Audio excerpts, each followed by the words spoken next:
ज्ञानतिमिरन्धस्य ज्ञानञ्जनशलाकया चक्षुरुन्मिलितं येन तस्मै श्रीगुरुवे नमः। श्रीगौराङ्गा नित्यानन्द श्री अद्वैतचन्द्र गदाधर श्रीवासादि गौरभक्तवृन्द वाञ्छाकल्पतरुभ्यश्च कृपा सिन्धुभ्य एव च पतितानां पावनेभ्यो वैष्णवेभ्यो नमो नमः। हरे कृष्णा कृष्णा कृष्णा हरे हरे, हरे राम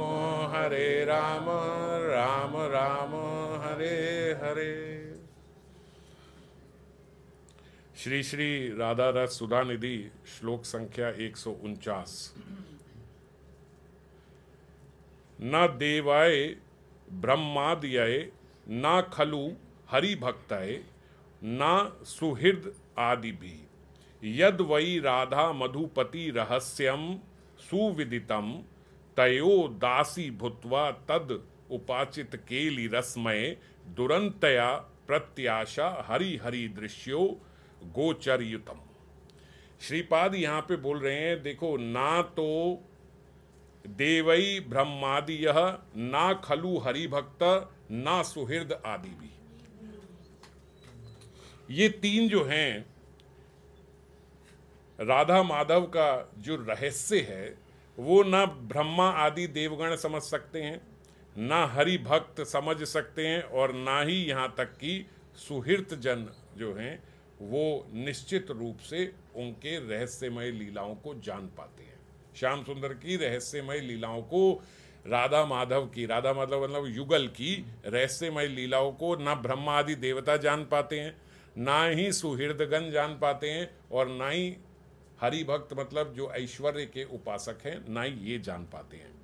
हरि हरि उन्हीं राधा माधव की रसमय निकुंज केली के दर्शन के लिए मुझे दुरंत प्रत्याशा है। उनके दर्शन के लिए तीव्रता से मैं इंतज़ार कर रहा हूँ, मुझे आशा है कि वो दर्शन मुझे हो जाएंगे।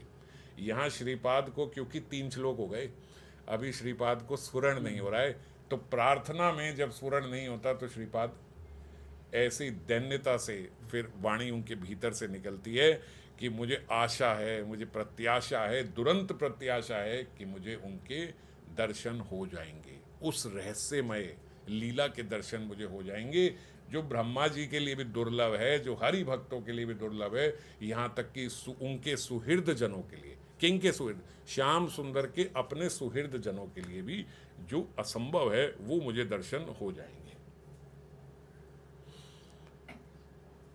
श्रीपाद ने साधक दशा में एक के बाद एक 3 श्लोकों में क्रमशः प्रार्थना करी है।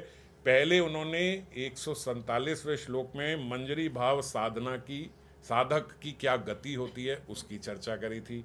फिर 148वें श्लोक में उनके आनंद की चर्चा करी थी, और आज 149 श्लोक नंबर में वो आशा बंध यानी प्रत्याशा, प्रत्याशा मतलब बहुत तीव्रता से आशा है, आशा बंध है, इसका वर्णन कर रहे हैं।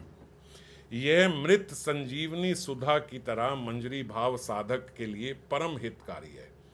ये इसको क्या बोला गया? मृत संजीवनी सुधा। ये जो 3 श्लोक है ना, इन 3 श्लोक को बोला गया जो मंजरी भाव साधक है उसके लिए ये अमृत के समान है।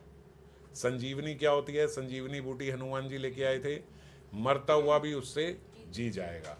तो ऐसे ही कह रहे हैं कि ये संजीवनी अमृत है, मृत संजीवनी सुधा। आप कभी हताश हो, डीमोटिवेटेड हो, या फिर ऐसा फील करो कि भाई ये जो हम साधना कर रहे हैं ये क्या साधना है, इससे हमें क्या प्राप्त हो रहा है, जो हम कर रहे हैं क्या ही मिल जाएगा मुझे ये सब करने से, तो अगर आप ये 3 श्लोक पढ़ लोगे तो आपको ज्ञात हो जाएगा, फिर से याद आ जाएगा कि ये कितनी दुर्लभ वस्तु है जो ये मुझे प्राप्त हो रही है। और इससे हम मोटिवेट कैसे होंगे? क्योंकि ये बात समझना बहुत ज़रूरी है कि जो हमें यहाँ तक लेके आया है वो हमें केवल यहीं तक लाने के लिए नहीं लेके आया है। इतनी आगे तक अगर आए हैं कितनी आगे तक आ गए ये हम इन 3 श्लोकों में चर्चा कर रहे हैं पिछली 2 बारी से और आज भी, कि जो ब्रह्मा आदि देवों को भी दुर्लभ है, जो भगवान के सुहृद जन, यहाँ तक कि जो गोलोक में प्रवेश पाए सखागण है, वात्सल्य संबंध से जो कृष्ण से जुड़े हुए हैं, उनको भी ये दर्शन नहीं होते, उनको भी ये ज्ञात नहीं है कि ऐसी लीला हो रही है। आज क्या कह रहे हैं, ये रहस्यमय लीला है, उनको पता भी नहीं है। अब श्याम सुंदर, आप निशांत लीला का स्मरण करते हो, श्याम सुंदर जो है निशांत लीला में घर से निकल के यहाँ आ गए, ये क्या माता यशोदा को पता है, ये क्या नंद बाबा को पता है कि वो निकल के आ गए? तो उन्हें पता भी नहीं है ऐसी रहस्यमय लीला। आपको यहाँ बैठे पता है, कली काल के जीव को यहाँ पता है गोलोक में श्याम सुंदर किस समय क्या लीला कर रहे हैं। वहां बैठी माता यशोदा को ये बात नहीं पता है। बड़ी बात है कि नहीं है? तो इतनी बड़ी बात अगर आपको यहाँ पे पता लग रही है तो आपको केवल यहीं तक लाने के लिए ये बात बताई गई है कि बस ये पता करो और मर जाओ, इसलिए तो नहीं बताई है। इतना बड़ा सीक्रेट अगर आपको, आप किसी कंपनी में काम करते हो, उस कंपनी में आपको कंपनी के बहुत बड़ा सीक्रेट रिवील किया जाता है, तो आप समझते हो ना कि हाँ मैं खास एम्प्लॉय में अब मेरी एंट्री हो गई, मैं सेलेक्टेड फ्यू जो होते हैं मैं उनमें मेरी एंट्री हो गई कि इतना बड़ा सीक्रेट बॉस मेरे से डिस्कस कर रहा है जो अपनी बीवी को नहीं बता रहा है। यहाँ पे यहाँ ऐसे समझ लो, चलो अपनी माता को नहीं बता रहा, वो बॉस मुझे बता रहा है वो सारी जो उसके घर में उसके मम्मी पापा को नहीं पता। अब ठीक है, वो मुझे पता है, तो अब जब मुझे ये पता है तो अब मैं ये डरूं कि यार कहीं मैं कंपनी से निकल ना जाऊं, कहीं ऐसा ना हो कि मुझे निकाल दिया जाए, मैं ही अलग हो जाऊं। अब ऐसे तो नहीं डरोगे, अब आपको पता लग रहा है ना आप कितने खास हो, तो आप उतनी लॉयल्टी से उस कंपनी के साथ काम करोगे और उतना ही मोटिवेटेड फील करोगे। आप ऐसे ही समझोगे कि ये तो मेरी ही है, क्योंकि जो अब मुझे सीक्रेट पता है। तो ऐसे ही जब इतने सारे सीक्रेट भगवान हमें रिवील कर रहे हैं, श्रीमन महाप्रभु हमें बता रहे हैं, तो केवल यहीं तक लाके मारने के लिए थोड़ी बताए हैं, यहाँ से बहुत आगे ले जाने के लिए बताए हैं कि नहीं? सही बात है कि नहीं? लॉजिक है ना? ऐसे तो नहीं है कि भाई बस बोलने के लिए कथा में बोल रहे हैं। बात समझ में आ रही है? जो यहाँ तक लेके आया है वो केवल यहीं तक लाने के लिए थोड़ी लेके आया है। इसीलिए इन 3 श्लोकों को बोला गया ये मृत संजीवनी सुधा है। आप इन बात को समझो कि जो आपको पता चल रहा है ये साधारण बात नहीं है। ये बात आपको पता लग गई, इसका मतलब कि आप बहुत प्रिय हो, किशोरी जी की आप पे बहुत कृपा है जो वो आपको इतना कुछ बता रही हैं। और सिंसियर हो जाओ, क्योंकि यहाँ तक लाने के लिए नहीं, यहाँ से बहुत ऊपर ले जाने के लिए आपको इतनी बड़ी बड़ी बातें बताई जा रही हैं। श्रीपाद इस श्लोक में राधा माधव की रहस्यमय केली के दर्शन के लिए प्रगाढ़ लालसा व्यक्त कर रहे हैं। प्रगाढ़ लालसा किस शब्द से पता चलती है? प्रत्याशा, आशा नहीं, प्रत्याशा। इस शब्द से आशा की प्रतिक्षण जो वर्धनशीलता है वो सूचित होती है। प्रतिक्षण वर्धनशीलता मतलब ये आशा निरंतर बढ़ती जाती है, ये रुकती नहीं है। हमारी आशा कैसे होती है कि आशा रखी, थोड़े दिन बाद थोड़ी फेड हो गई, फिर थोड़े दिन बाद रखी, थोड़ी और फेड हो गई। इस जगत में क्या बोला जाता है? आशा ही परमम दुखम। आप इस जगत में किसी से आशा रखोगे तो दुख ही मिलेगा, और निराशा ही परमम सुखम। इस जगत में जो आशा परमम दुखम है, उस जगत में वो आशा व्यथा देती है वहाँ पे भी, क्योंकि विरह की व्यथा है, पर वो आनंद देने वाली है। तो ये आशा जो इस जगत में अगर लगाओगे तो दुख देगी, और उस जगत में अगर लगाओगे आशा ही नहीं प्रत्याशा, वो आशा जो यहाँ फेड हो रही है फिर भी दुख दे रही है, वहाँ वर्धनशील है, बढ़ती चली जा रही है, फिर भी आनंद दे रही है, बहुत आनंद दे रही है। क्योंकि ये आशा किस चीज़ की है? कि आप मुझे मिलोगे। तो हमें आशा बंद रहना चाहिए, जैसे श्रीपाद यहाँ पे, जैसे मैंने अभी बात कही कि यहाँ तक लाने के लिए थोड़े यहाँ लाए हैं, तो आशा बंद हो जाते हैं। हाँ मिलेंगे, क्यों नहीं मिलेंगे? हमें नहीं मिलेंगे तो किसे मिलेंगे? जिसे इतनी बड़ी बड़ी बातें बता रहे हैं, तो और किस लिए बता रहे हैं? बुलाने के लिए ही तो बता रहे हैं हमें ये सारी बातें। श्रीपाद दैन्यवश अपने को उस रस के लिए, दर्शन के लिए सदा अयोग्य भी समझ रहे हैं। अब 2 विपरीत भाव उनके भीतर आ गए एक साथ।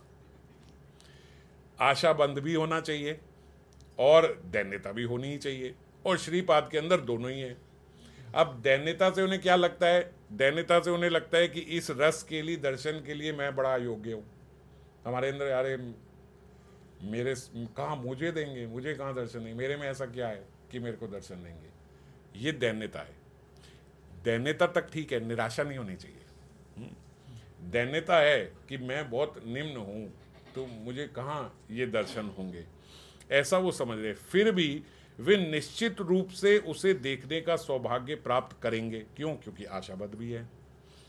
आशा उन्हें ऐसी प्रेरणा देती रहती है कि मिलेंगे। दुरंत शब्द का अर्थ, क्योंकि यहां श्लोक में बोला गया दुरंत प्रत्याशा, तो दुरंत शब्द का अर्थ क्या है? बोलते बाबा दुरंत शब्द के कई अर्थ हैं, जैसे निसीम, हरास शून्य, गंभीर और उद्भट। ये अर्थ हैं दुरंत के। यानी दुरंत का मतलब निसीम, मतलब जिसकी कोई सीमा ना हो, असीम। तो आशा कैसी आशा है? असीम प्रत्याशा है। और हरास शून्य, हरास शून्य मतलब जो कभी कम ना होती है। जैसे मैंने बोला यहाँ पे आशा हमारी फेड होती जाती है, हरास होती जाती है हमारी आशा, वहाँ पे हरास नहीं होती, आशा बढ़ती चली जा रही है, वर्धनशील है। गंभीर है, गंभीर मतलब बहुत गहरी है, बहुत गहरी। यहाँ पे हमारी आशा बड़ी शैलो होती है, बात बात पे आशा हो जाती है, बात बात पे टूट जाती है। जरा जरा सी बात पे, जरा जरा से लोगों पे हम आशा लगाए बैठते हैं कि ये कम से कम इतना तो करेगा, इतना तो करेगा, जिसे हम एक्सपेक्टेशन भी बोलते हैं। तो छोटी छोटी बातों पे हम लोग एक्सपेक्ट कर लेते हैं, और छोटे छोटे लोग ही तोड़ भी देते हैं वो एक्सपेक्टेशन। तो इसीलिए यहाँ आशा ही परमम दुखम। मगर वहाँ की जो आशा है वो बड़ी गहरी है, बहुत साधना के बाद ये आशा हुई है। जैसे कहते हैं ना, ऐसे ही चलते फिरते किसी से एक्सपेक्ट नहीं कर लेते, बहुत सालों के संबंध के बाद मैंने अब इससे कुछ एक्सपेक्ट किया है। तो ऐसे ही बहुत बड़ी साधना करने के बाद हमने ये एक्सपेक्ट किया है, हमने आशा की है कि अब दर्शन होंगे। तो ये जो आशा आती है इसको बोलते गहरी आशा है। ये ऐसे ही नहीं है कि ऐसे ही आ गई, बहुत गहरी है ये आशा। और उद्भट, उद्भट का मतलब अद्भुत। ये आशा जो है बहुत अद्भुत है। अद्भुत इसलिए क्योंकि ये वर्धनशील है, ये बढ़ती चली जा रही है और चैन नहीं लेने दे रही है, आराम से बैठने नहीं दे रही है। क्योंकि आशा है मिलेगी, मिलेंगे, मिलेंगे, मिलेंगे, दर्शन देंगे, देंगे, देंगे, और बढ़ती चली जा रही है, बढ़ती चली जा रही है। तो जीव शांति से कैसे बैठेगा, है ना।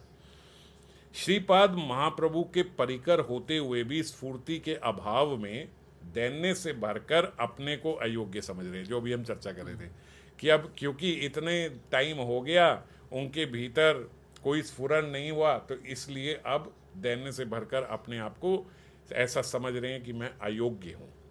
सर्वोत्कृष्ट होते हुए भी जिस भाव से अपने को अति अयोग्य समझा जाता है, भक्त का यह भाव जो है, ये मनोभाव जो है, ये भगवान के चित्त को भी द्रवित कर देता है।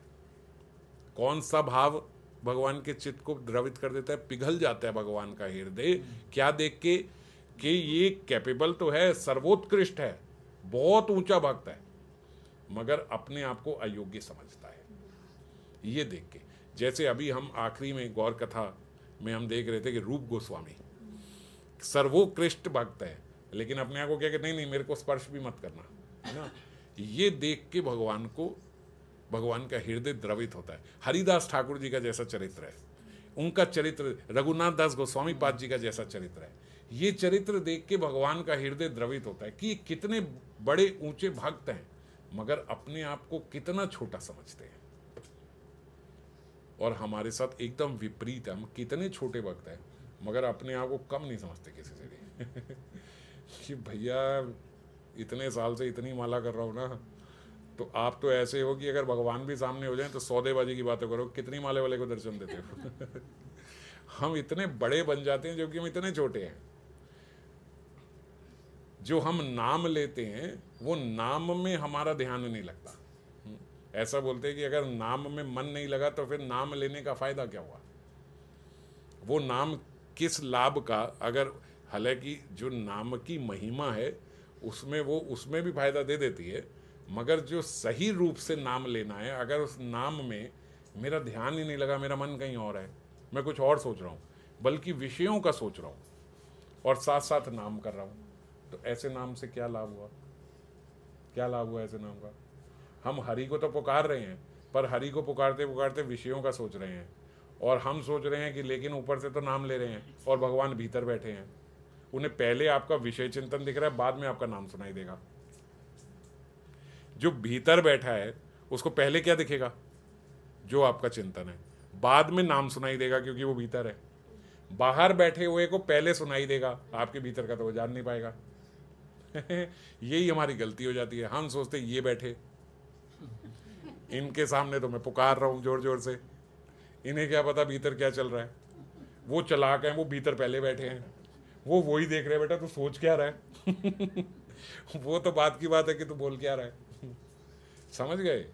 तो ऐसा तो हम नाम लेते हैं, और फिर हम कहते हैं कि हमारे से बड़ा भक्त कोई नहीं है, हम तो इतना नाम लेते हैं, इतना नाम करते हैं, इतना नाम करते हैं। अरे उस नाम में कितना चिंतन और क्या करते हो, ये अगर कोई पूछ ले, ये अगर कोई हमारा दृश्य सामने रख दे कि इतनी माला में कितने नाम में आपने ध्यान लिया रखा था, तो भैया चिट्ठा खुल जाएगा हमारा, कहीं के नहीं रहेंगे।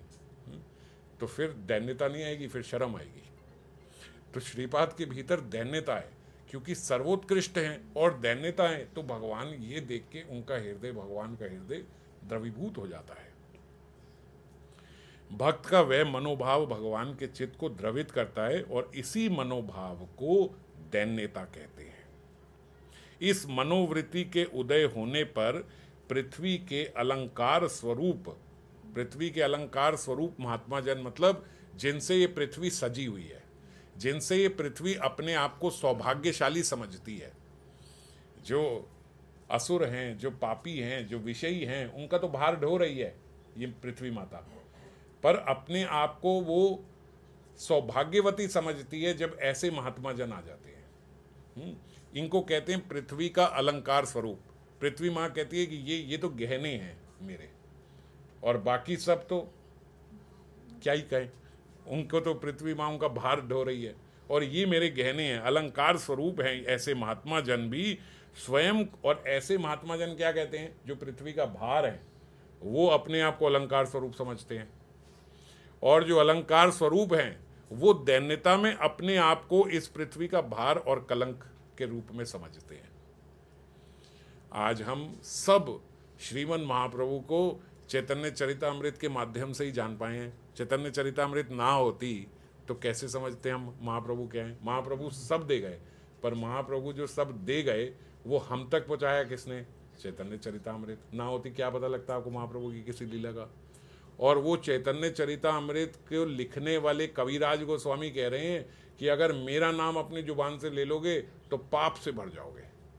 ये सारा जो पुण्य तुम्हें महाप्रभु को जानने का, ये सारा खत्म हो जाएगा, इसलिए मेरा नाम मत लेना, मेरा नाम भी अपनी जुबान पे मत लाना, मैं ऐसा पापी हूँ। कविराज गोस्वामी जो दे रहे हैं, जिनके कारण आज सबको महाप्रभु का पता लग रहा है, वो अपने आप को ऐसा पापी समझ रहे हैं। रघुनाथ दास गोस्वामी पाद जी ने बहुत जगह बहुत इनपुट्स दिए कविराज गोस्वामी को, क्योंकि रघुनाथ दास गोस्वामी पाद साथ पुरी में रहे हैं महाप्रभु के। तो आज जो हम सुन रहे हैं, किसी ने तो बताया होगा कविराज गोस्वामी को।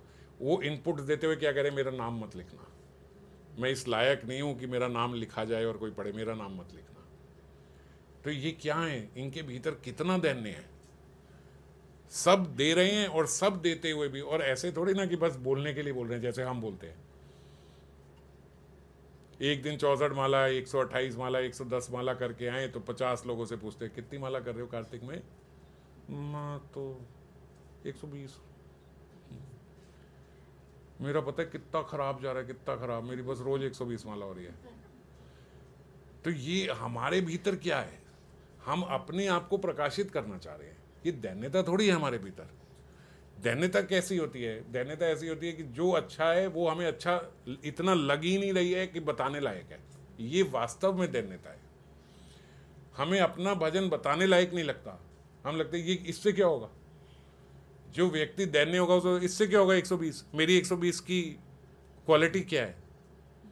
क्या चिंतन करते हुए मैं 120 कर रहा हूँ? मेरे से तो ये माता जी बहुत अच्छी हैं, अगर 4 भी करती हैं तो कम से कम इनका चिंतन तो होता है।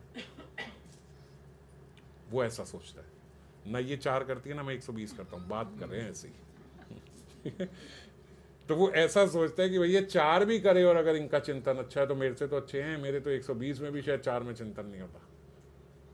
चाहे उसका जो व्यक्ति ऐसे हैं, चाहे उनका 120 में चिंतन होता हो, 1 में भी नहीं होगा तो उन्हें ऐसे लगता है देखो मेरा चिंतन खराब है, देखो हट गया ना मेरा चिंतन, नहीं हुआ ना मेरा पूरी माला में चिंतन। वो ऐसा सोचते हैं दैन्यतावश।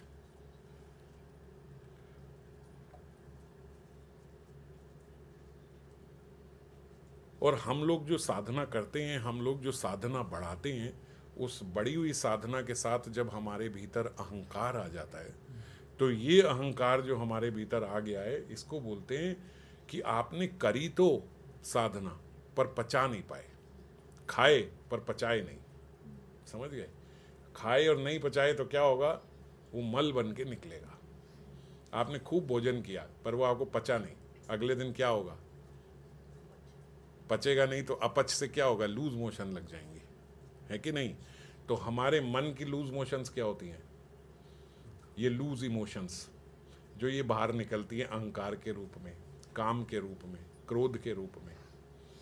हम सब लाइसेंस समझ लेते हैं, अरे मैं इतना गुस्सा कर लिया तो क्या हो गया, इतनी साधना करता हूँ मैं, इसको तो डांट ही सकता हूँ, ये कौन है मेरे सामने जो इतना बोल रहे हैं, ये सब बच्चे हैं मेरे, इनको भी नहीं डांटूंगा। इस प्रकार से जो अहंकार आता है, ऐसा जो क्रोध हमारे भीतर आता है, काम हमारे भीतर भर जाता है, तो हम सब हमें अलाउड लगे, अरे मैं इतनी साधना कर रहा हूँ, इनको ये क्या है मेरे सामने ऐसे बोल रहे हैं, चलो। ये जो इस प्रकार का जो स्वभाव है, ये क्या है? Loose emotions. ये कैसे लग गई? क्योंकि आपने जो साधना करी वो पची नहीं आपको। समझ गए?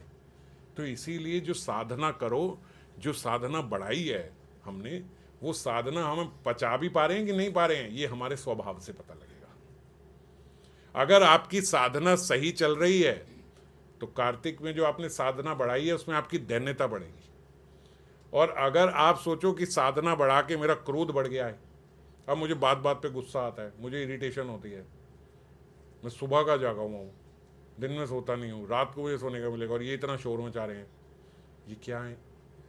आपको साधना पची नहीं, जो आपने बढ़ाई वो आपको हजम नहीं हुई। अगर हजम होती तो आप ऐसे ना करते, क्योंकि ये जो साधना आप कर रहे हो ये अपने लिए कर रहे हो। अगर ये आपके अपने लिए नहीं है, अगर इसका प्रेशर आप पूरी फैमिली को दे रहे हो, तो क्या हुआ? आपसे पच नहीं रही भैया।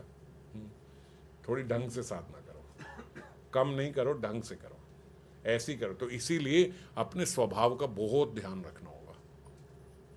ये स्वभाव हमें बताएगा। जैसे हम कहते हैं ना, जितना मर्जी खाओ पर पेट का ध्यान रखना, यही कहते हैं ना, खाते वक्त खा ले पर देखियो पेट सही रहे, पेट ना खराब हो जाए। और जरा सा हम इधर उधर का खाने लगते तो कहते ना भाई पेट खराब हो जाएगा। यही थर्मामीटर है कि हमने सही खाया कि खराब खाया है, हमारा पेट बता देता है।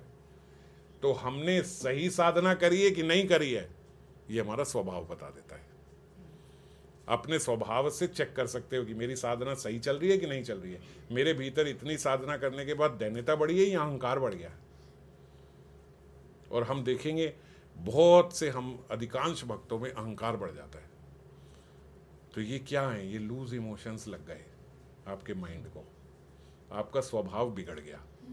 और जो स्वभाव बिगड़ गया उससे पता लगा कि इतनी साधना का कोई लाभ नहीं हुआ। साधना का लाभ तभी जब आपके भीतर और दैन्यता आती जाए, आप अपने आप को और छोटा समझ पाओ, बोल नहीं पाओ। ऐसा ना हो कि आप वाणी में आ जाए, अरे हम क्या है, अरे ऐसे ऐसे करके, और फिर क्रोध हमारा पीक पे रहता है, इरिटेशन पीक पे रहती है, फालतू हम किसी से सुन नहीं सकते। तो ये कोई फ़ायदा नहीं है, फिर ऐसी वाणी बोलने का भी कोई फ़ायदा नहीं है। ऐसा करके हम ऐसे होते हैं कि जब तक मैं बोल रहा हूँ, अगर सामने वाले किसी ने कह दिया ना, हाँ बात तो सही है, तो है भी क्या, अच्छा बताऊँ, फिर हम ऐसे रहते हैं। अब मैंने जैसे पिछली बारी चर्चा करी थी ना, रूप गोस्वामी को श्रीमन महाप्रभु कह रहे, हाँ इनको स्पर्श मत करो। रूप गोस्वामी के लिए ऐसा कह रहे हैं, हाँ इनको स्पर्श मत करो। आप कहाँ पखांड पंडित और ये कहाँ। अब उस समय रूप गोस्वामी कहे कि महाराज पूछना जरा, ये कितनी माला करता है और मैं कितनी करता हूँ। पर नहीं कहा ना, तो पता लग गया कि जो साधना, अब महाप्रभु ने कैसे पता लगाया, ये बात बोल के महाप्रभु को पता लग गया कि ये होती है साधना। जैसे ये बात बोली, पता लग गई रूप गोस्वामी का क्या स्तर है, ये है साधना। और ये उनको तो पता है, हमारे समक्ष प्रकाशित करने के लिए कि देखो ये है। और हम अपने आप को जितना मर्जी छोटा बोल लें, मजाल है कोई सामने वाला हमें छोटा बोल के दिखा दे। आप उठ जाते हो कि मेरे से तो कहाँ ही उठा जाता है, मेरा तो कभी ऐसे होता है, और सामने वाला आपको कहता है तू उठ भी रहा है सुबह, अच्छा मैं नहीं उठ रहा। भैया 365 दिन उठता हूँ मैं सूर्योदय से पहले, तू अपनी बता। फिर हम ऐसे हो जाएंगे। तो क्या पता लगा? Loose emotions. अभी आप सही नहीं कर रहे साधना। सही करोगे तो दैन्यता बढ़ेगी, और खराब करोगे तो उसके साथ अहंकार बढ़ेगा। एक और श्रीपाद के हृदय में दैन्य के उदय होने से श्रीपाद स्वयं को निकुंज केली देखने में अति अयोग्य समझ रहे हैं, और दूसरी ओर उनके चित्त पे विपुल आशाबंध उदित होकर उन्हें अभिष्ट प्राप्ति की लालसा में अत्यंत अधीर कर रहा है। जैसे मैंने अभी बताया ना, दोनों ऑपोजिट भाव उनके भीतर कार्य कर रहे हैं। दैन्यता कहती है कि कहाँ मुझे दर्शन होंगे, आशाबंध कहती है कि होंगे, मुझे क्यों नहीं होंगे, मुझे तो दर्शन होंगे ही, ये आशा है। श्रीमद रूप गोस्वामी पाद ने जात रति के आशाबंध का उल्लेख किया है। आशाबंदो भगवते प्राप्ति संभावना दृढ़ा। भक्ति रसामृत सिंधु से ये लिया है, यानी रति जितनी सांद्र होती जाती है, आशाबंध भी उतना ही प्रगाढ़ हो जाता है। जात रति भक्त क्या होते हैं?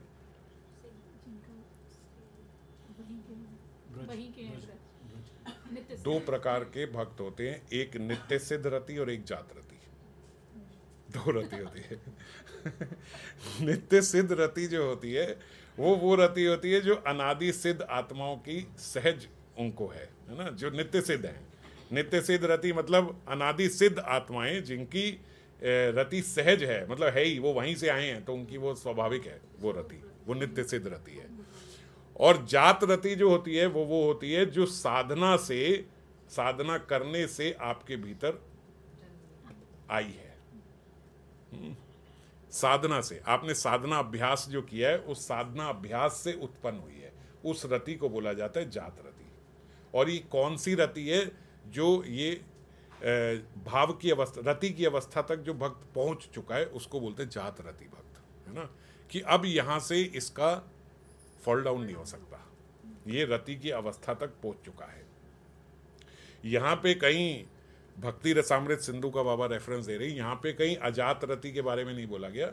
विश्वनाथ चक्रवर्ती पाद ने अपने ग्रंथ में एक जगह अजात रति बोला। यहाँ तो दो ही रति बोली है रूप गोस्वामी ने, नित्य सिद्ध रति और जात रति।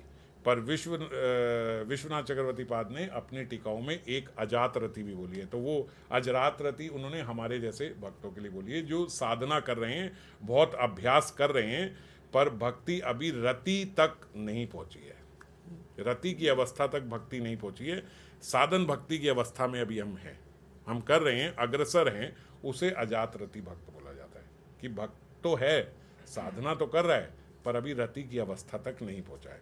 और जब वही साधक निरंतर अभ्यास से रति प्राप्त कर लेता है, तब उसे जात रति भक्त बोल देते हैं।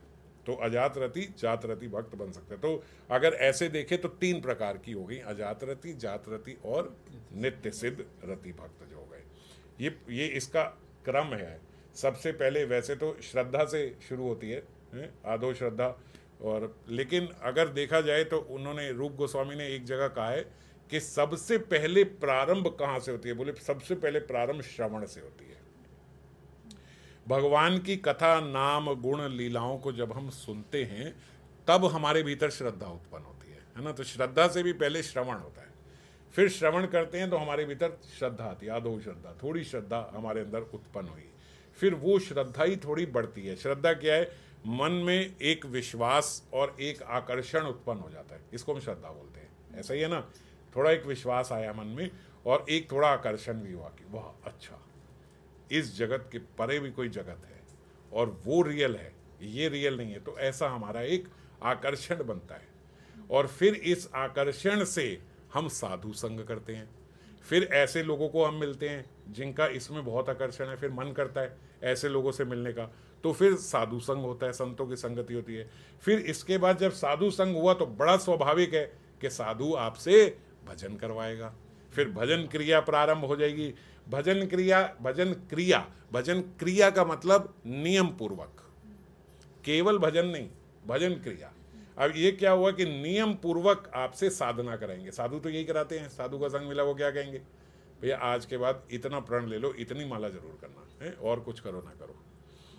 तो वो जो नियम पूर्वक साधना है, नाम स्मरण, पूजा, सेवा, आपके पास ये विग्रह है, इनकी सेवा जरूर करना, इन्हीं को खिला के बस आप खाना खाना, भोग लगा के ही बस आप खाना, इतना नाम ही लेना, यही होता है ना भक्त संग में। साधु मिलेंगे वो आपसे भजन और क्रिया, भजन क्रिया करवाएंगे। जब भजन क्रिया करोगे तो क्या होगा, अनर्थ निवृत्ति होएगी आपकी। साधक के हृदय में जो काम, क्रोध, लोभ आदि हैं वो सब धीरे धीरे धीरे धीरे हटने लगेंगे, अनर्थ निवृत्ति होगी। जब अनर्थ निवृत्ति होगी, मन से अब अनर्थ जाने लगे, तो उसके भीतर अब निष्ठा आएगी। निष्ठा क्या होती है, साधन में दृढ़ता, इसको निष्ठा बोलते हैं। जो मैं साधन कर रहा हूं, अब मैं इसमें दृढ़ हूं, अब चाहे कुछ हो जाए ये मेरा नियम टूटेगा नहीं। पहले साधु करवा रहे होते हैं, बोल बोल के, बोल आप टूट गए, फिर बोला, फिर टूट गए, फिर बोला ये करो, ये अरे इतना भी नहीं कर रहे, अरे इतना तो करो।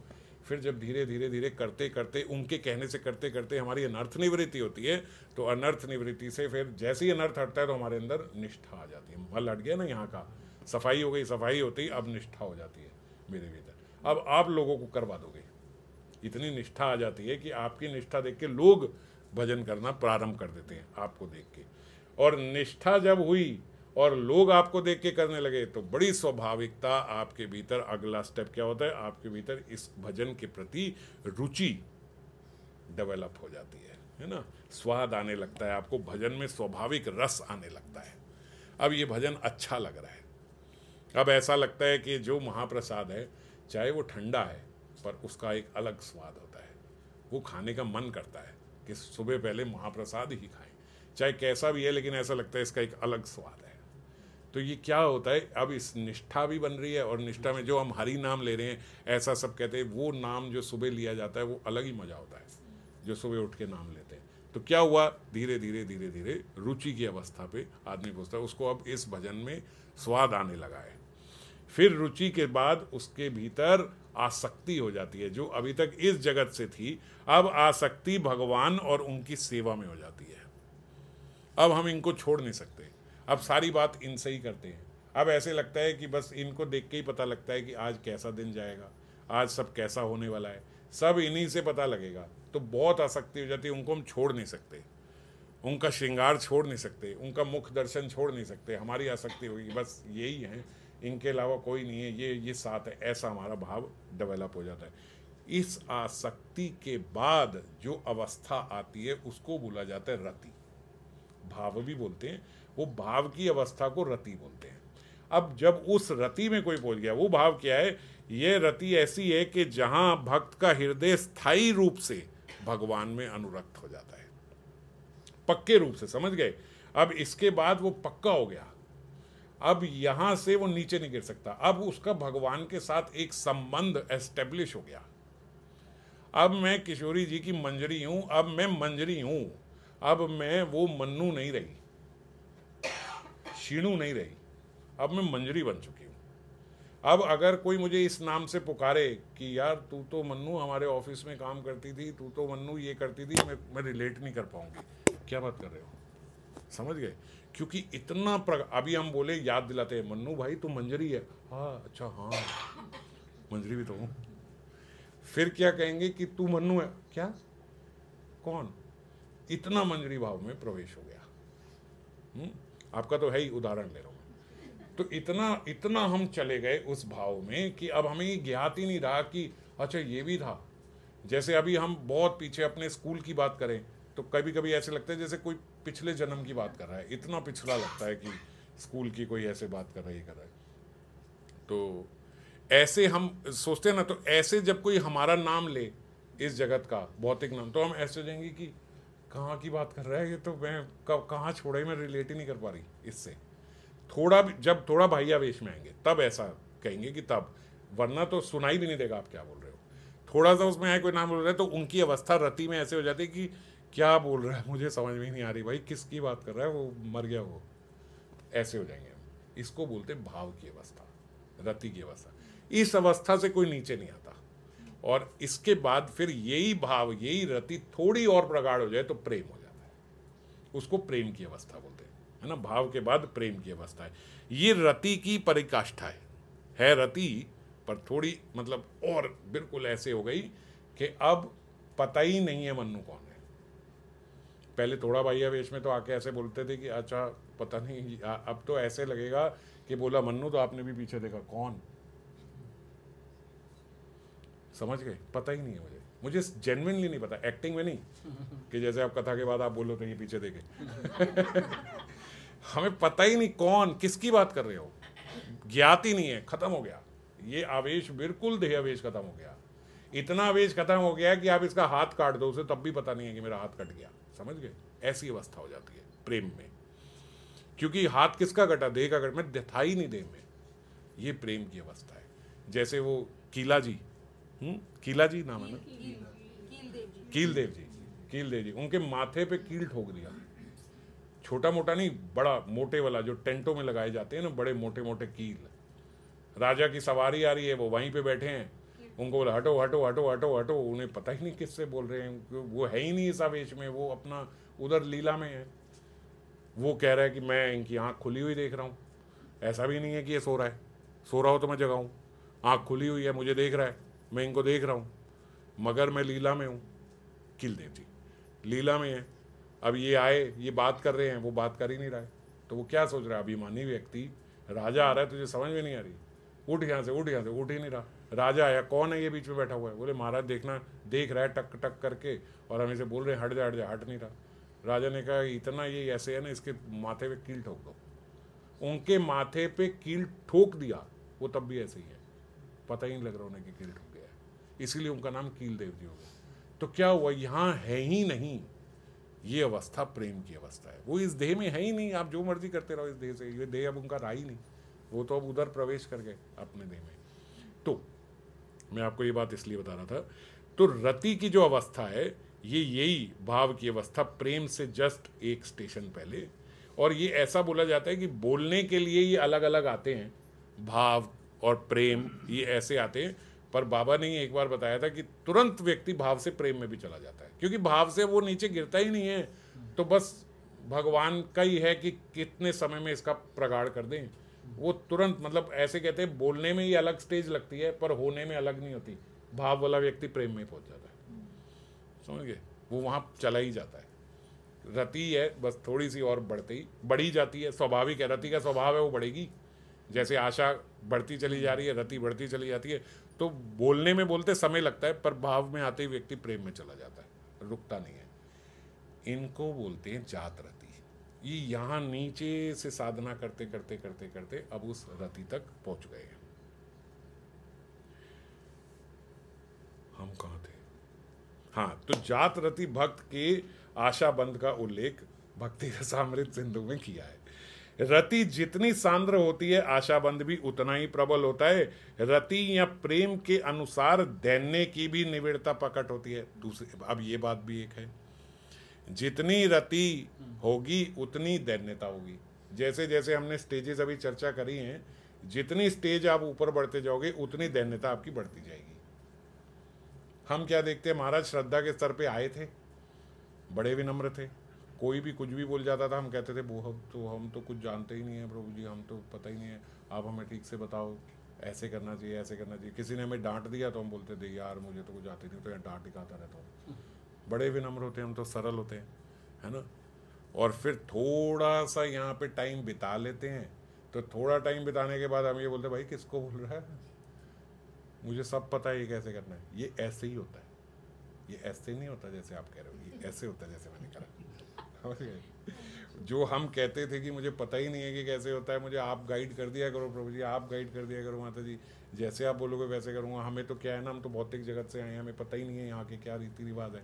फिर हम आके यहाँ रीति रिवाज सिखाते हैं कि प्रभु जी ये आप गलत करते हो, ये सीखो थोड़ा। हम सिखाते हैं आपको कि यहाँ के कैसे रीति रिवाज होने चाहिए, फिर हम सिखाने लगते हैं। तो जो ये आए हैं, आप बताओ इसमें हमारी स्थिति बढ़ी है या कम हुई है? कम हो गई हमारी स्थिति। हम सोच रहे हैं कि मेरी स्थिति थोड़ी बढ़ रही है, पर असल में मेरी स्थिति कम हो गई, क्योंकि बढ़ जाती तो मेरे भीतर दैन्यता बढ़ जाती। इस बात को समझो। अब बताओ, जो मैं बात बोल रहा हूँ 100 में से 100 लोग ऐसे ही होते हैं ना। आए तो दैन्यता पीछे रह गई, और हम चौड़े हो गए। तो जो हमारे अंदर ये चौड़पन आया, ये बताता है असल में कोई महात्मा जन होंगे, वो देख के बताएंगे भैया भक्ति तो बहुत नीचे है, अभी भक्ति प्रारंभ नहीं हुई। क्योंकि जहां प्रारंभ हुई थी श्रद्धा में, अब तो उससे भी नीचे आ गए। जितनी दैन्यता में आए थे वो भी खत्म कर गए। तो क्या हुआ? कुछ नहीं हुआ। तो भक्ति का सीधा सीधा सीधा एकदम स्केल है दैन्यता। बाबा बोलते प्रेम बोलो या दैन्यता बोलो, एक ही बात है, इसमें भेद नहीं है। इतना बाबा ने अपने शास्त्रों में दैन्यता को बताया कि प्रेम और दैन्यता एक ही बात है। तो प्रेम बढ़ रहा है या प्रेम कम हो रहा है, बिल्कुल डायरेक्टली प्रोपोर्शनल है दैन्यता बढ़ रही है कि दैन्यता कम हो रही है। समझ गए? अगर आप रूप गोस्वामी को आज मिल लो ना, अगर आप मिल पाते रघुनाथ दास गोस्वामी पाद को, तो आप उनके सीनियर बन जाते। जैसा हमारा स्वभाव है ना, हम उनके मेंटर बन जाते। जरूरत नहीं है इतना 22 घंटे भजन करने की, थोड़ा सोया करो 3-4 घंटे, हम समझा रहे होते और वो हाथ जोड़ के खड़े होते कि अच्छा महाराज। ये उनकी दैन्यता है और ये हमारा स्वभाव है। सच बोल रहा हूं, हमारा स्वभाव। अगर वैसे भक्त हमें मिल जाएं, 1 मिनट लगेगा, शीनू माता जी भी मेंटर हो जाएंगी, किंग की, रूप गोस्वामी की। क्योंकि वो इतना दैन्य है, वो इतना दैन्य है कि बड़े स्वाभाविकता से हम मेंटर बन जाएंगे। अब देखो ना, रूप गोस्वामी पाद के सामने कोई आता है कि आपने ये शास्त्रों में गलती लिखी है, वो हाथ जोड़े थे, हाँ गलत लिखा होगा, आप सही कह रहे होगे। उनके शिष्य हैं जीव गोस्वामी, वो जाके बोल जरा साइड में आने, मुझे बताना जरा क्या गलती लिखी है मेरे गुरुदेव ने। तो रूप गोस्वामी नहीं बता सकते, मगर दैन्यता ऐसी है कि वो बोल रहे कि हाँ गलत लिखा होगा, आप जो कह रहे हो वो सही कह रहे हो। तो समझ गए? नित्य सिद्ध रति वाले कह रहे हैं कि हाँ गलत लिखा होगा। ऐसी दैन्यता, दैन्यता और प्रेम साथ साथ चलती है। जितना बड़ा प्रेमी उतना दैन्य। और हम दैन्यता को समझते हैं कि छोटा बच्चा है अभी, ये इतना तो मैं 4 महीने में सीख गई हूँ, इसे 14 साल में समझ में नहीं आई ये बात। मैं समझाती हूँ, इसे सुनता है क्योंकि उसे पता है, मुझे ज़्यादा पता लगा है। इतना अभी उसने सीखा ही नहीं है जितना मैंने 4 महीने में सीख लिया। भाई वो दैन्यता वश आपसे सीख रहे हैं और आप अहंकार वश उनको सिखा रहे हो, है ना। तो भजन किसका ज़्यादा है?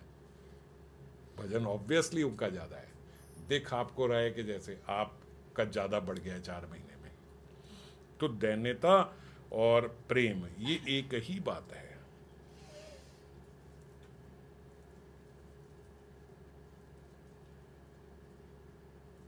प्रेम के परम सार महाभाव की दशा में दैन्य एवं आशाबंध दोनों ही चरम सांद्रत्व अवस्था को प्राप्त होते हैं। दोनों, है ना। जो प्रेम की महाभाव की अवस्था है वो प्रेम की सर्वोच्च अवस्था है। तो महाभाव की अवस्था में सर्वोच्च पे दैन्य और सर्वोच्च पे आशाबंध होते हैं, सबसे ऊपर। तो जैसे मैंने अभी बात करी कि जितना ऊपर जाते जाओगे उतनी दैन्यता बढ़ती जाएगी और उतनी आशाबंध भी होते जाओगे। फल स्वरूप एक और विपुल दैन्य के उदय होने से और एक निराशा होती है, हैं? क्यों निराशा होती है? क्योंकि दैन्यता बहुत ज़्यादा बढ़ गई है। तो जब बहुत ज़्यादा दैन्यता बढ़ेगी तो निराशा होगी कि मुझे कहाँ मिल सकता है, मुझे ये मिल ही नहीं सकता, ये सब इतनी बड़ी बड़ी चीज़ें कहाँ मुझे ये प्राप्त होंगी, क्योंकि बहुत दैन्यता बढ़ गई है। और दूसरी ओर कह रहे हैं कि दैन्यता के साथ ही आशाबंध भी उतनी बढ़ जाती है, आशा भी सेम लेवल पे बढ़ती चली जा रही है। तो दूसरी ओर भगवान के कारुण्य आदि गुणों से स्मृति से आशाबंध भी बढ़ती चली जा रही है, आशाबंध भी आता है। तो इस आशा और निराशा के प्रबल संघात से दोनों की आपस में लड़ाई हो गई, दोनों ऑपोजिट भाव बढ़ते जा रहे हैं। बोले इससे आशा ही कुछ जयशील होकर दुरंत बन जाती है। जितना सामने आके कोई व्यक्ति अपोज करेगा वो उतना ही प्रबल अपने आप को और दिखाएगा, है ना। तो बोलते आशा और प्रबल होके जयशील होके ऊपर बन जाती है। अब तो मिलेगा ही मिलेगा, अब कैसे नहीं मिलेगा। तो समझ रहे उनके भीतर कितना वो चल रहा है कि निराशा हो रही है दैन्यता से और आशाबंद हो रही है उनकी प्रीति से, हाँ, उनके विश्वास से। श्रीमद सनातन गोस्वामी ने यही बात बोली, गोपीजन वल्लभ तुम्हारी चरण प्राप्ति के लिए मेरी दुरंत आशा ही मुझे व्यथा देती है। उल्टी बात लगती है ना सुनने में कि आपको पाने की आशा ही मुझे व्यथा दे रही है। अब व्यथा क्यों दे रही है? व्यथा इसीलिए दे रही है क्योंकि भक्त को अपने दैन्य का इतना प्रबल अनुभव होता है कि वो सोचता है कि मैं जैसा नीच हूँ, मेरे लिए प्रभु की प्राप्ति संभव नहीं है। और साथ ही में आशाबंद इतनी दृढ़ होती है कि मन में ये पक्का विश्वास रहता है, नहीं, प्रभु दीन दयाल है, वो दीनों के दाता हैं, इसीलिए वे मुझे अवश्य देंगे, क्योंकि वो तो दैन्यता में, वो तो दीन को ही रखने वाले हैं, उनका नाम ही दीन दयाल है, दीन बंधु हैं। तो इसीलिए अब ये टूट नहीं रही है दैन्यता, वो तो हो रही है, पर साथ में आप पतित पावन हो ये सोच के बहुत आशा बन जाती है कि मेरे जैसे पतित का तो आप पावन करोगे ही करोगे। तो जब ये दोनों भाव दैन्य और आशाबंद एक साथ टकराते हैं तो भक्त का हृदय असहनीय व्यथा प्राप्त करता है। इसलिए हम कहते हैं कि भैया ये कितनी ऐसे आग लग रही है ना, जैसे इनको कि बस मिल जाए स्फूर्ति हो जाए। हम ऐसे हैं कि माला कर रहे हैं, भैया स्फूर्ति छोड़ो, स्मरण भी हुआ नहीं हुआ कोई बात नहीं, माला खत्म हो गई जयराम जी की, आज के तो राउंड पूरे हो गए, कल करेंगे बाकी का स्मरण। हम मर थोड़ी रहे हैं नहीं स्मरण हो रहा, तो आज नहीं हो पाया कल हो जाएगा, कल नहीं हो पाया परसों हो जाएगा, परसों नहीं हो पाया तरसों हो जाएगा। कहाँ जा रहे हैं अभी हम? माला हमारे पास ही ऐसा है कि नहीं है हमारा? नहीं, आज मन लगा कल लग जाएगा। कोई आफत आ रही है, कोई प्रॉब्लम हो जाती है घर में? कोई प्रॉब्लम नहीं होती, कोई बात नहीं, नंबर पूरे हो गए ना हमारे, कोई बात नहीं, कल कर लेंगे। तो ना दैन्यता और ना आशाबंद, है ना। लेकिन जिसके अंदर दोनों होती है वो बर्दाश्त नहीं कर पा रहा है कि एक सेकंड के लिए भी स्वर्ण कैसे हट गया मेरे भीतर से।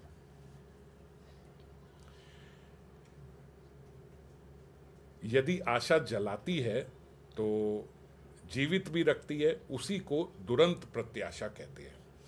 ये दुरंत बहुत गहरी है, ये प्रत्याशा जो है जीवित इसलिए रखती है क्योंकि वो जैसे बता रहे हैं कि वो जीत जाती है आशा, और जितनी दैन्यता आती है तो दैन्यता से ही भगवान का और स्मरण होता है, पतित पावन हो, दीन दयालु हो, अब तो दोगे, ऐसा भी होता है।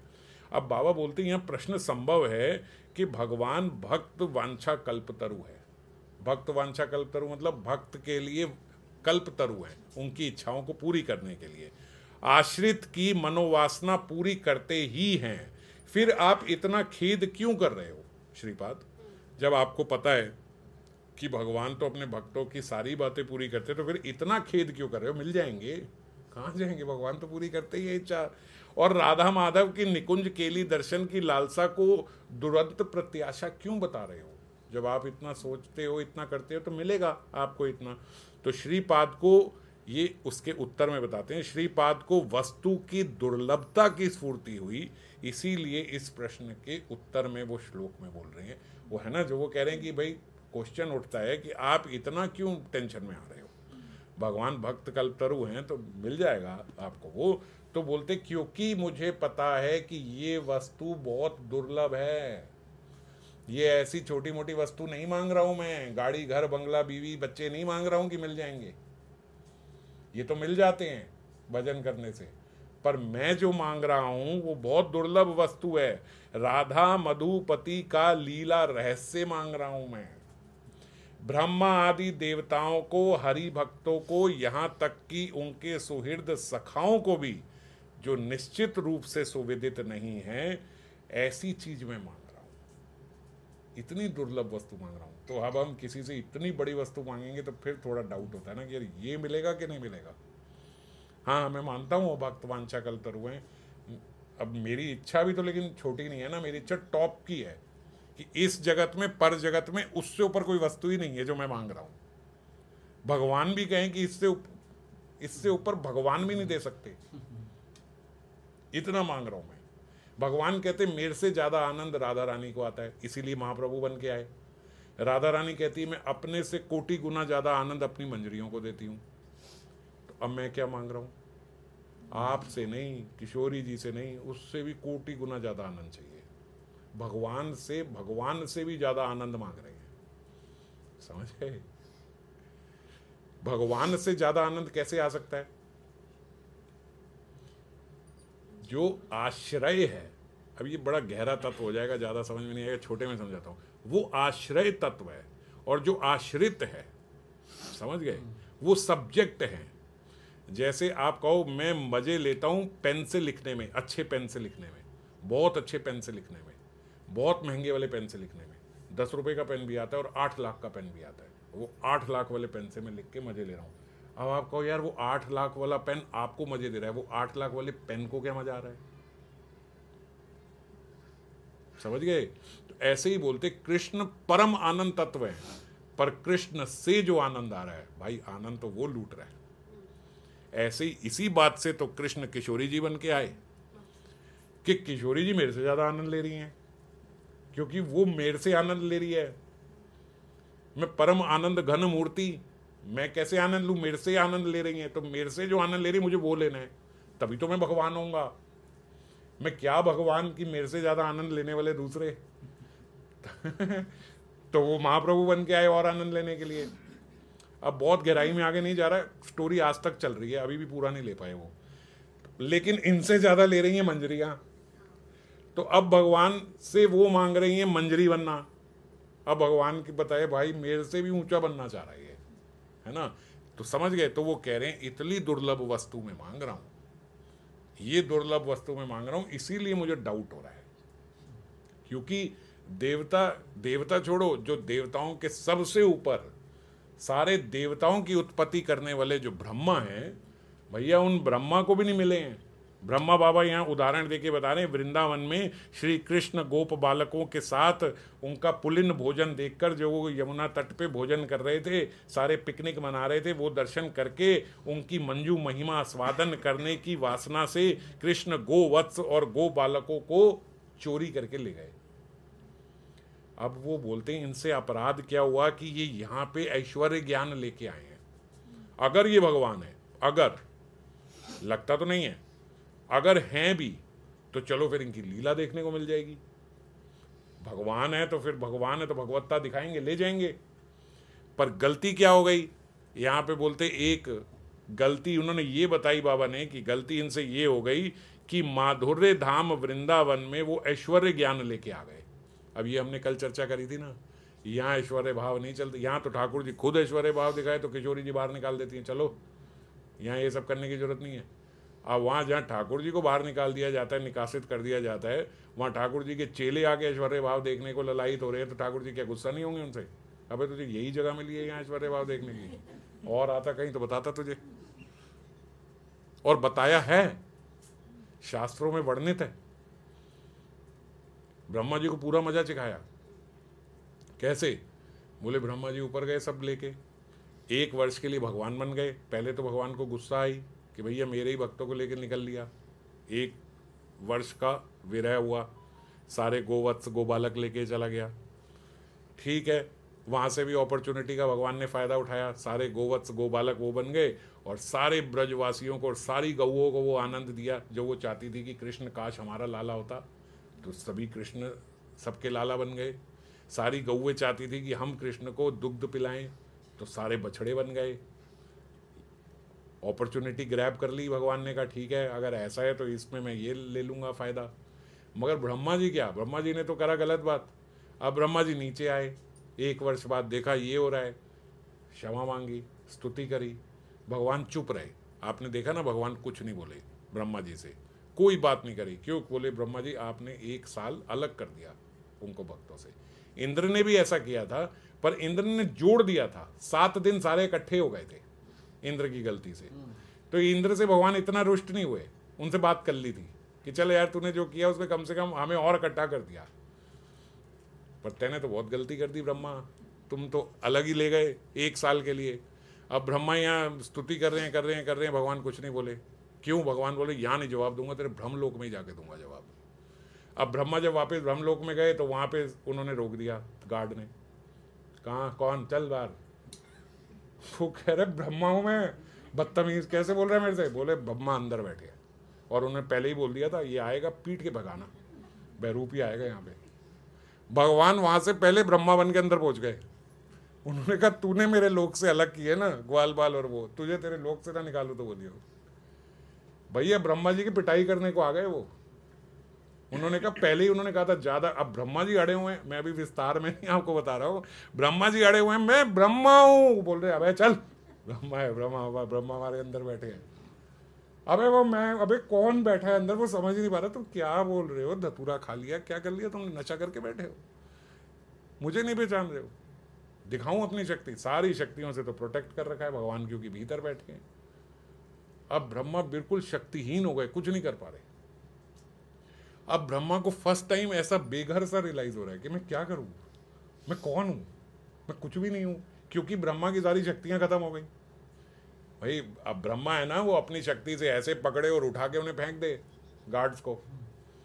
ब्रह्मा जी ऐसे करते तो ऐसे ही रहते हैं, कुछ नहीं हो रहा, जो मर्जी कर रहे हैं, मंत्र पढ़ा, ये करा, वो कुछ नहीं आ रहा।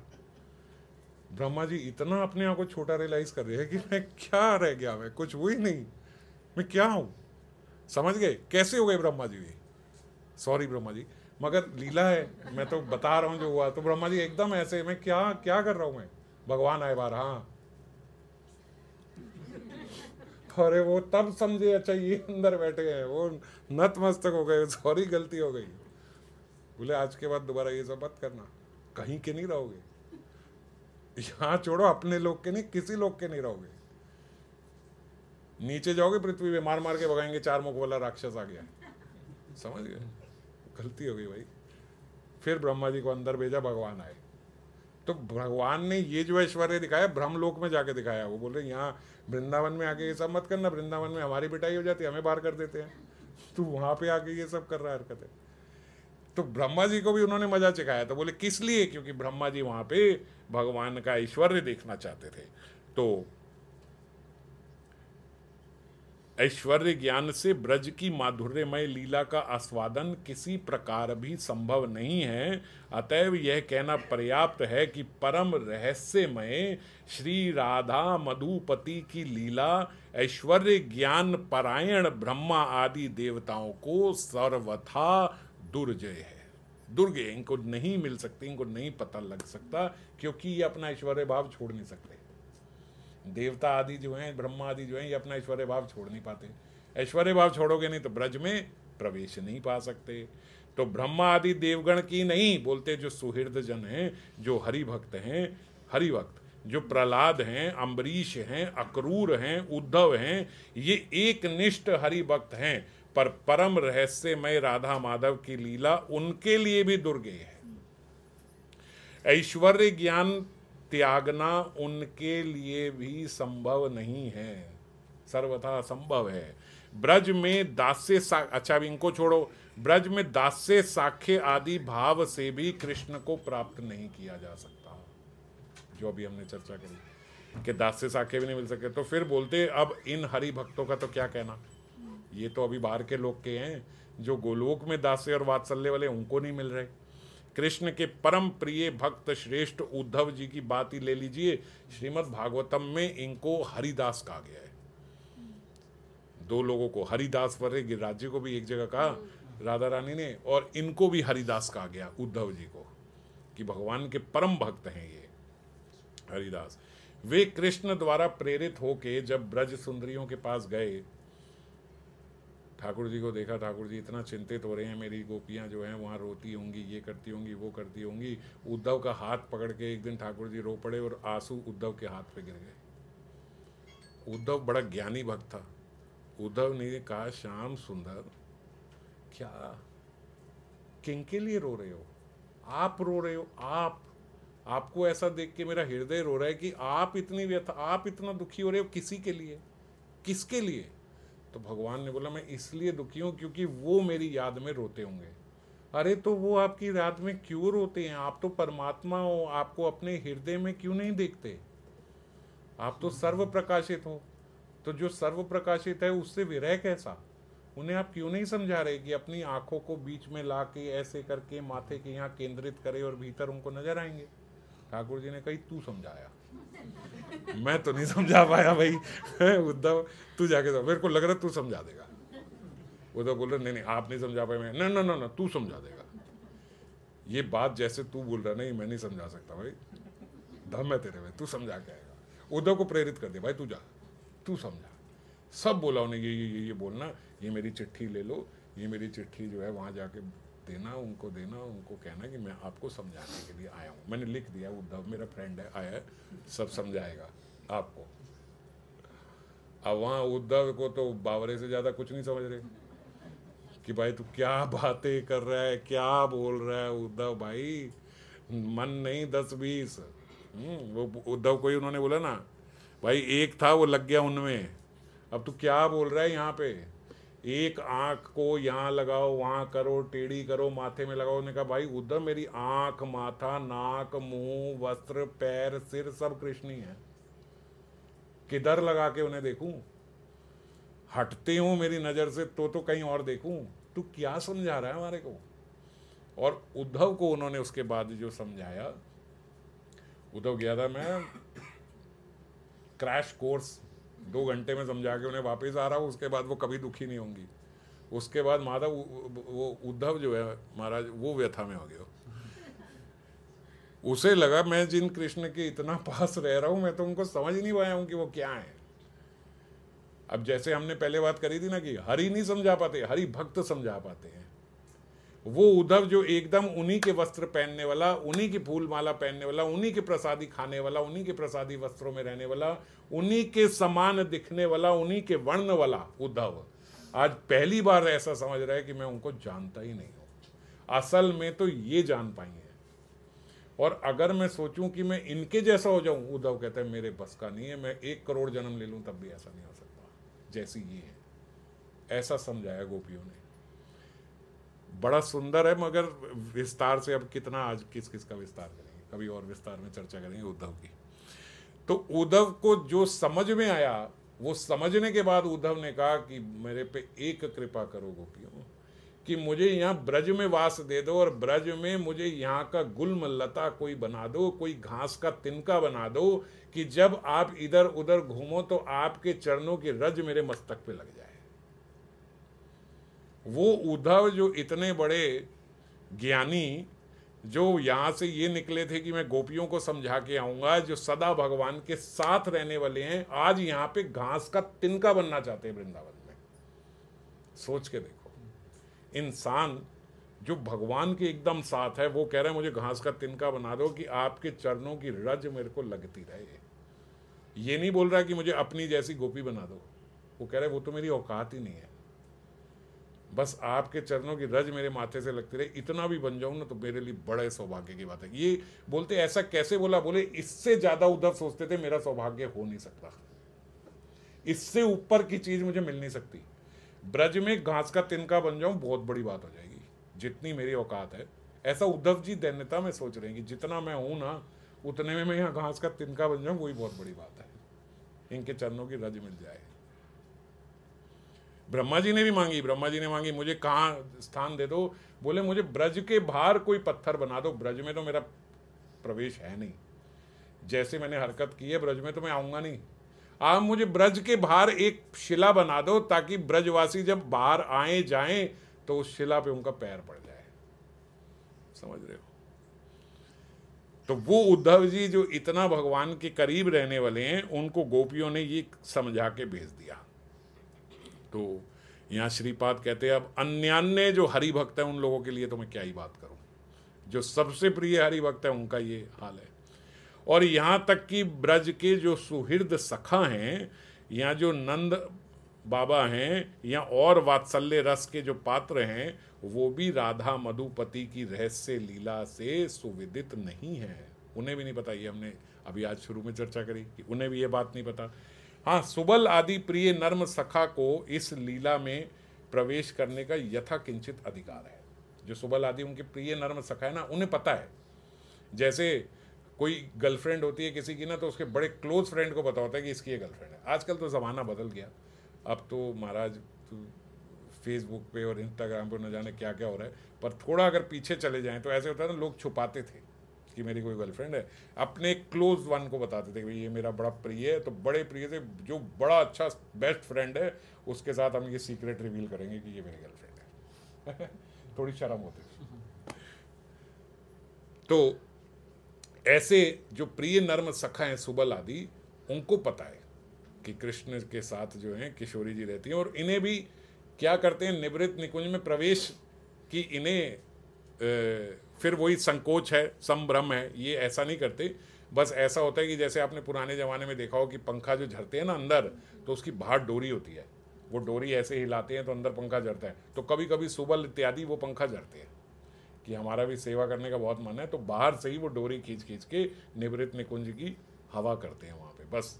और कुछ नहीं करते, और कुछ उन्हें नहीं, न देख नहीं सकते, कुछ नहीं कर सकते, प्रवेश नहीं कर सकते, जा नहीं सकते, बस अपने मित्र की ऐसे सेवा करते हैं। जाना भी नहीं चाहते वो, तो वो जाना भी नहीं, वो करना भी नहीं, सखा हैं कृष्ण के, बस अपने सखा के लिए ऐसे हवा करके उनकी सेवा करते हैं।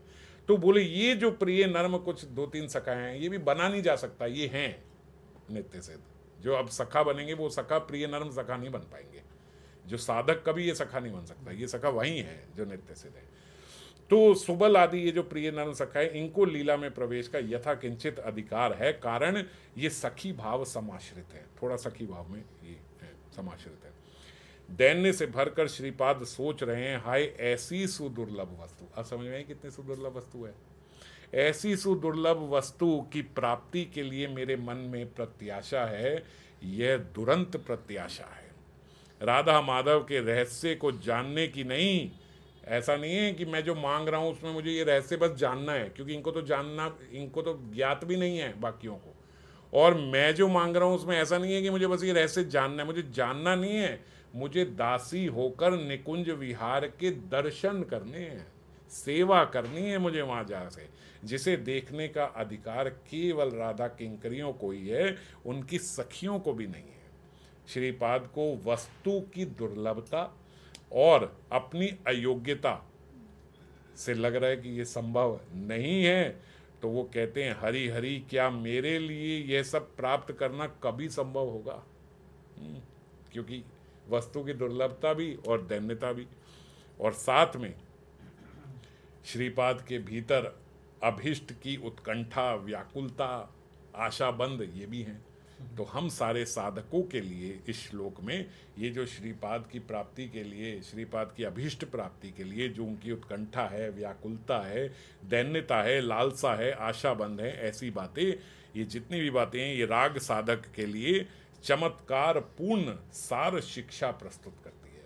हम चमत्कारिता है ना ये एकदम, कि एक साथ ऐसे भाव कैसे आ रहे हैं, और कितना दुर्लभ ये पथ है जो हम लोगों को विदित हो रहा है, जो हम लोगों को मिल रहा है, सिर्फ दिख नहीं रहा है, सेवा करने का भी अवसर मिलेगा, ये हम लोगों को मिल रहा है, इसके माध्यम से ही ये हम जैसे साधकों को पता लग रहा है।